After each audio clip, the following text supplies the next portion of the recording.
ሰውየው እየተከታተለኝ ነው ብላ ደንግጣ ነበረ። በቃ ሊያስገድለኝ ነው ማለት ብላ ተስፋ ቆርጣ የሚገጫትን መኪና ፊት ለፊት ስታየው ዶክተሩ ነበር። ዶክተሩም ግራ ገብቶት ገጫዋት እንዴ ብሎ ተደናግጦ ከመኪናው ወርዶ ምን ሆነሽ ነው? ከአስባልት እንትን ብለሽ የገባሽብኝ ምን አስበሽ ነው? ቆይ እንድገጭሽ ትፈልጊያለሽ እንዴ ብሎ ምን እንደፈለገች ጠይቃት። ልጅቷም እንግዲህ መስሪያ ቤት መረጃ ስለያዘችባቸው ሊያጠፋት ስለሚፈልጉ እየሸሸች ነበር።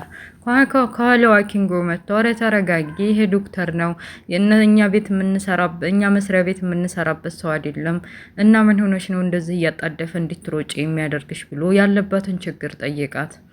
እሷም ቢሆን ምንም ነገር ሳታስቀር እያስቸገሯት እንደሆነና የያዘችባቸውን መረጃ ካልሰጠቻቸውና ዝም ካላለች ሊገሏት እንዳሰቡ ግን ደግሞ ከኋላዋ ማንም ሰው ሊረዳ ፈቃደኛ እንዳልሆነና ማንም እንደሌላት በማያሳዝን መልኩ ነገረችው።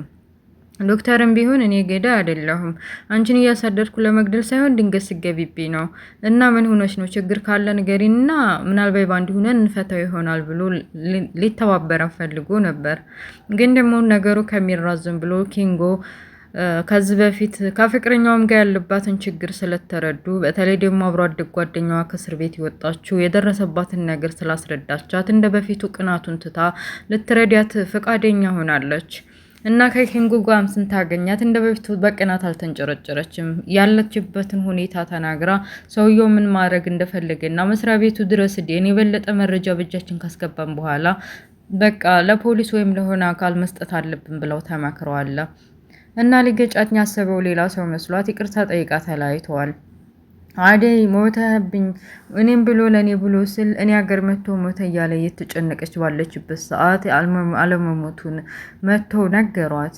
ምን እየሆንሽ ነው ደግሞ ማን ነው ሞተ ያለሽ እያለ ሰውየው አጎቷ ተብዬው ሁሉንም ነገር አስረዳት።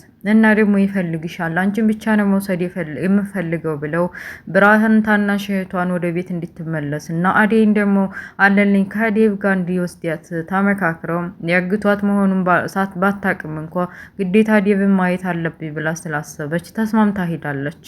ዴቭ ከራቡ የተነሳ ሰውነቱ መቆም አቅቶት መናገርም አቅቶት በቃ ስልምልም ብሎ የሞተ መስሎ እንግዲህ ጫኔ ነው አለልኝ ተብዬው ሞተብኝ ላይ እያለ ጭንቀት ላይ ነበረ። ምክንያቱም ዴቭ ከሞተ የአደይ አባት እንግዲህ ሳቅለው እዛው ጉድጓድ ውስጥ እንደሚያስገቡት ስለሚያውቅ ተጨናንቆ ምን ማድረግ አለብኝ እያለ በሚያለቅስበት ሰዓት ቤት ገብተው ከአደይ አጎት ጋር ሲያዩት እየነቃ ነበር። እንደዚህ የሚያደርገው ራብ ነው። ቆይ አንተ ሰውዬ በጥንቃቄ ስራህን የምትሰራ ሰው አይደለህም እንዴ? እንዴት እንደዚህ ታደርጋለህ? የአደይ አባት መጥቶ ይሄን ጉድ ካየ እኮ ወደዛ በቃ አይለቅህም እያለ አስፈራርቶ እንዲንከባከበውና ምግብ እንዲሰጠው አዞ ሄደ። ምን ፈልጋችሁ ነው ከኔ? እኔ ከከተማ እዚህ ድረስ ያመጣችሁኝ ምን ለማድረግ እየሞከራችሁ ነው? ቆይ ሰው አይደላችሁም እንዴ እናንተ? ምን እያሰባችሁ ነው? ከኔስ ምንድነው የምትፈልጉት ብሎ ሊግባባቸውና ሊያናገራቸው ሞከረ። እነሱ ግን ካንተ ምን አባህ እንፈልጋለን? ገና የአደይ አባት ከሄደበት ይመለስ እንጂ ሱሪ እስከሚወልቅ ድረስ በግርፊያ ስንለበልብህ የምንፈልገውን ነገር ታደርጋለህ እያለ አጎትየው ድጋሚ እንጀራ ምግብ አምጥተው እንዲሰጠው እያዘዘው ወደ አደይ ድረስ ሂደዋል። አደይ እናት ግራ ገብቷቸዋል። ምን ሆነ አሁን እንውጣ ባሉበት እና እህቷን ልፈልግ ባለችበት የት ገብታ ነው እያሉ እየተጨነቁ ባለበት ሰዓት የሀገራቸው ልጅ እንግዲህ አባቱ አሜሪካ የነበረው ልጅ ፍቅረኛው ተጣልታ በስልክ ሲያወራ ተመልሶ ወደ አሜሪካ ሄዳለሁ የሚለውን ጭምጭምታ ስለሰማች አኩርፋው ወደ ገጠር ተመልሳለች። አሳዳጊው አጎቷ እንኳንም ሰላም መጣሽልኝ ብቻዬን ነበርኩኝ እንዴት እንደዚህ ያደርጋለ እንደዛ ደብቆና ከኔ ነጥሎ መውሰዱ ሳያንሰው ጭራሽ እዛ በአደይ ሀገር ከተማ ጭራሽ ጥየሽ ልሄድ ነው ብሎ እያወራ ነው።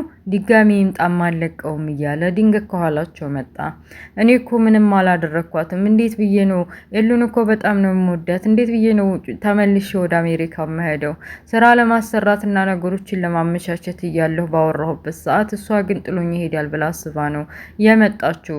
ይኸው እኔም ተከትዬ መጣሁ እኮ ምን እያልክ ነው መስፍን ብሎ ሊግባባው ቢሞክር የእህቴ ልጅ ያደራ ልጅ ናትና ከዚህ በኋላ እንድትጫወትባት አትሞክርና ደግነቷንና የዋህነቷን እንደ ጅል የምትጠቀምበት ከሆነ አለቅህም። ምን ያጎቷ ነኝ እኮ በመከራን ያሳድኳት ብሎ ድጋሚ ጫፏ እንዳይደርስ አስጠንቅቆት ይዟት ሄዷል።